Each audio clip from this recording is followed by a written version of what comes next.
This isn't a story about grand answers. It's about the quiet integrity of a question. We're going to explore the life of a man named Stephen and his very unique relationship with belief, with disbelief, and that honest space that exists right in between. So let's just start with this one. Simple fact. For Stephen, this wasn't some bold proclamation or a challenge to anyone. It was just the shape his thoughts had taken over a lifetime. A quiet, persistent truth. And really, this isn't an argument for or against faith. It's more of a character study. We're looking at how one person could build a meaningful life. A life based not on having all the answers, but on honestly admitting what he didn't know. So to really understand Stephen, we have to go back. We need to explore the origins of his worldview. I mean, where did this particular shape of thought even come from? And this idea of a river is so important. For Stephen, disbelief wasn't some sudden, violent act of rebellion. It was slow. It was a natural process, like water finding its path, carved out by years of observation and experience. It wasn't armor he put on to protect himself. It was just him. The real starting point was here, when he was just 9 years old. And what took root in him wasn't anger at God, but a deep, profound confusion. You see, he did everything he was told. He followed the rules, he prayed carefully, and the outcome didn't change. But the real turning point for him was what happened after. Listening to the adults, hearing all their comforting words, and slowly realizing they didn't seem to know what those words meant either. And so he just stopped saying them. And that observation became the core of how he saw the world. To him, the universe didn't just hand out meaning. It gave you patterns, cause and effect. He decided that meaning was a human invention. A story we tell ourselves to make the vast, silent darkness feel a little less chaotic, a little more organized. Okay, so with a foundation like that, how do you go on to build an adult life? How do you construct a world for yourself when you've decided to let go of all the pre-made blueprints for meaning? For Stephen, it all came down to intellectual honesty. He loved physics not because it had all the answers, but because it was honest about its questions. He valued the scientific method because it promised truth, not comfort. And this idea spread through his entire life, a refusal to pretend to believe something just in case. He just wouldn't do it. And this is where you see this huge gap, right, between how people perceived a life like his and what it was actually like. They assumed it must be empty or lonely. But Stephen's reality? It was the exact opposite. It was full of deep, quiet love and a real appreciation for the world just as it was. And this really gets to the heart of his philosophy.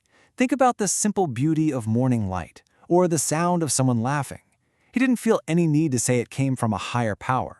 Its existence was enough. For him, beauty wasn't a gift you had to be thankful for. It just was, a property of the universe itself. Now, a worldview like this doesn't just sit there unchallenged. For Stephen, it was tested and actually deepened by two really important conversations, moments that forced him to see belief from a completely different angle. The first one came from his father, a man of quiet faith, as he was dying. It wasn't a challenge or an accusation. It was just this moment of genuine, gentle curiosity, a question that really cuts right to the heart of everything. And Stephen's answer, it's just the perfect expression of his whole way of being. It's not a no. And it's not a yes. It's the most honest answer he could possibly give. He doesn't know what it feels like to believe. So how could he honestly say if he wishes for it? It's just a moment of incredible vulnerability and integrity. The second conversation happens years later. The setting is eerily similar, a place filled with pain and uncertainty.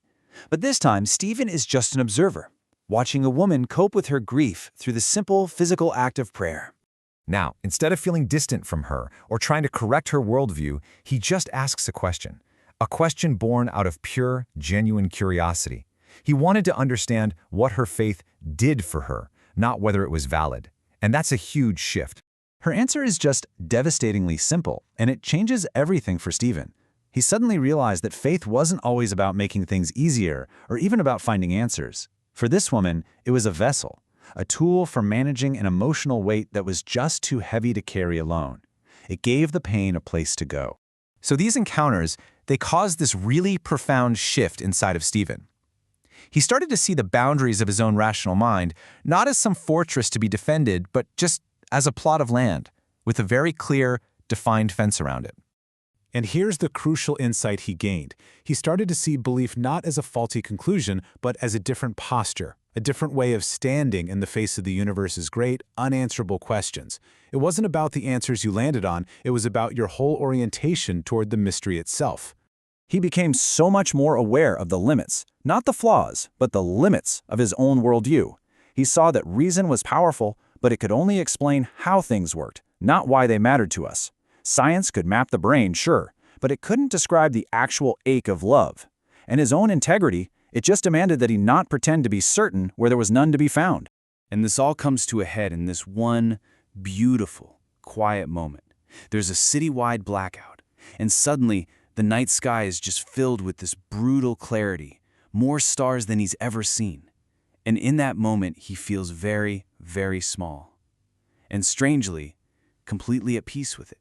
So, after this entire life, this whole journey of honest inquiry, where does it leave him? What is the final shape of his understanding? This is really the wisdom he gathered over a lifetime. He came to see that humans tell stories because the silence of the universe is just heavy. He realized that maybe belief and disbelief aren't opposites, but just two different responses to the very same fear. He saw that certainty feels good, it's comforting, but it can also make you blind. And he accepted that his path of doubt might be a bit lonely, but its greatest strength was its honesty. And this, right here, is maybe the most courageous conclusion of all. The foundation of his integrity wasn't about being right. It was about being okay with the very real possibility of being wrong. It's an embrace of uncertainty as maybe the most truthful way to be. In the end, Stephen didn't find God. He didn't disprove God. He just learned to live in that quiet, honest space between the questions. And for a life built on an architecture of doubt, that was everything. That was enough.